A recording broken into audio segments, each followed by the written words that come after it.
revue des troupes avant le grand départ. Ces défenseurs du climat venus de l'ouest de l'Allemagne embarquent à destination de Berlin. Leur plan, qui est aussi leur hashtag, c'est Berlin blockieren, bloquer la capitale allemande.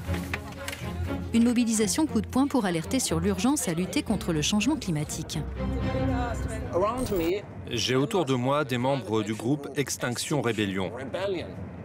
Je vais suivre l'action de désobéissance civile qu'ils ont planifiée. Nom de code, Arche des Rebelles. Extinction Rebellion! Norman Schumann est l'un des leaders du groupe. Il est professeur de mathématiques et sensible à l'environnement. Cet été, j'ai vu la nature mourir à cause de la canicule. Et je me suis dit, le temps presse, on doit se dépêcher de faire quelque chose. Nous devons agir maintenant. Ce mouvement, qui a émergé il y a quelques mois au Royaume-Uni, en France et en Allemagne, a lancé un appel à la mobilisation pendant 2 semaines à l'échelle de la planète pour faire passer son message écologiste. Ici, Extinction Rébellion rallie à sa cause toutes sortes de milieux socioprofessionnels et de sensibilités politiques. Ich bin erschüttert und bestürzt. Je suis profondément choqué et consterné par la manière dont la plupart des gens traitent notre planète. Nous avons encore 8 ans avant qu'il ne soit trop tard. Je suis convaincu qu'avec Extinction Rébellion, nous sommes en bonne voie pour agir sans violence, mais de manière radicale et pour essayer d'améliorer les choses.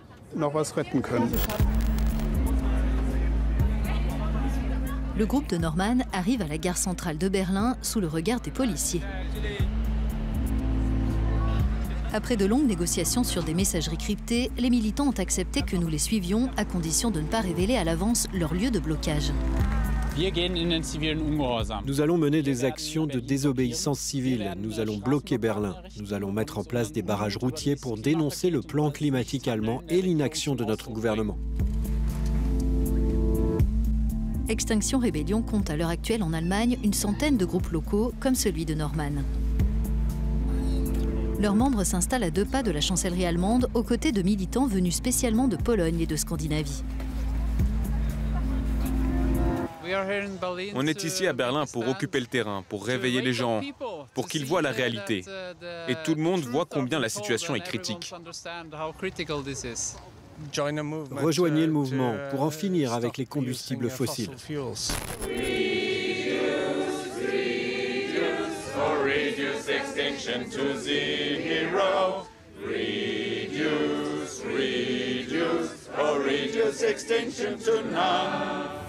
On va dormir habillés.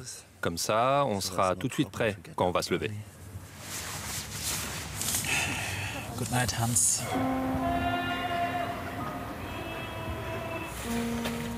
Norman donne le signal du réveil.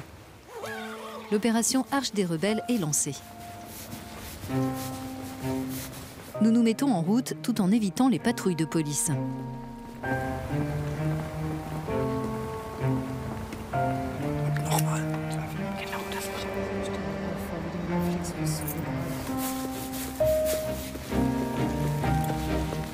Le site de blocage est révélé aux participants au tout dernier moment. Le rond-point Grosser Stern ou Grande Étoile où se croisent 5 grandes avenues de Berlin. Les militants s'attendent à être arrêtés à chaque instant. Leur action est illégale.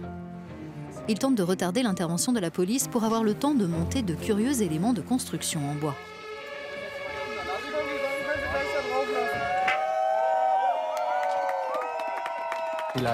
Là, la situation est un peu confuse. On va voir ce qui va se passer.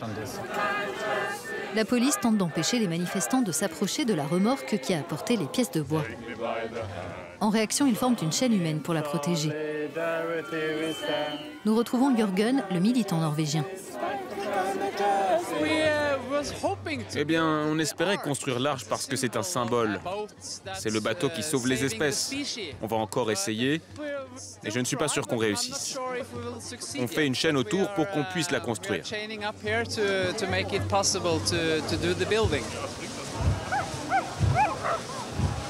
Le gouvernement doit absolument déclarer l'état d'urgence climatique et mettre en place une assemblée citoyenne pour que nous puissions avoir une petite chance de gérer les conséquences imprévisibles de la crise du climat.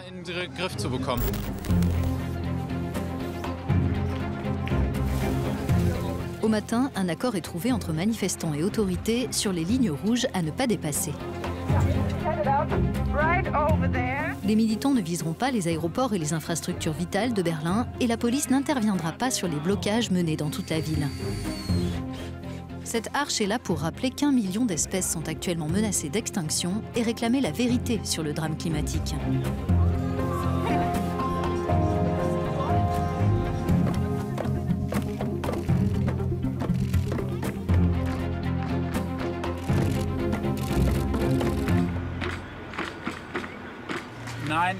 Petite victoire, Norman et plusieurs autres leaders ont été reçus au ministère de l'Environnement. L'occasion pour eux de souligner l'insuffisance du plan climat allemand, selon eux. Ce professeur d'université star des réseaux sociaux est du même avis. On peut regarder ce qui se passe ailleurs. En Suède, il existe une taxe sur les émissions de CO2 qui atteint plus de 100 € par tonne. C'est 10 fois plus que ce que propose le gouvernement allemand.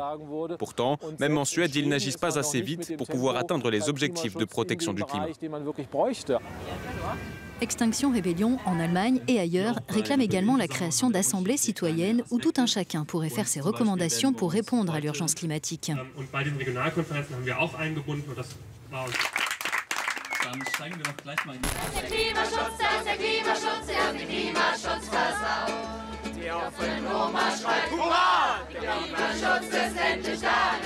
Ce concept d'assemblée citoyenne ne vient pas de nulle part, elles existent déjà en Irlande, Belgique ou encore en Pologne.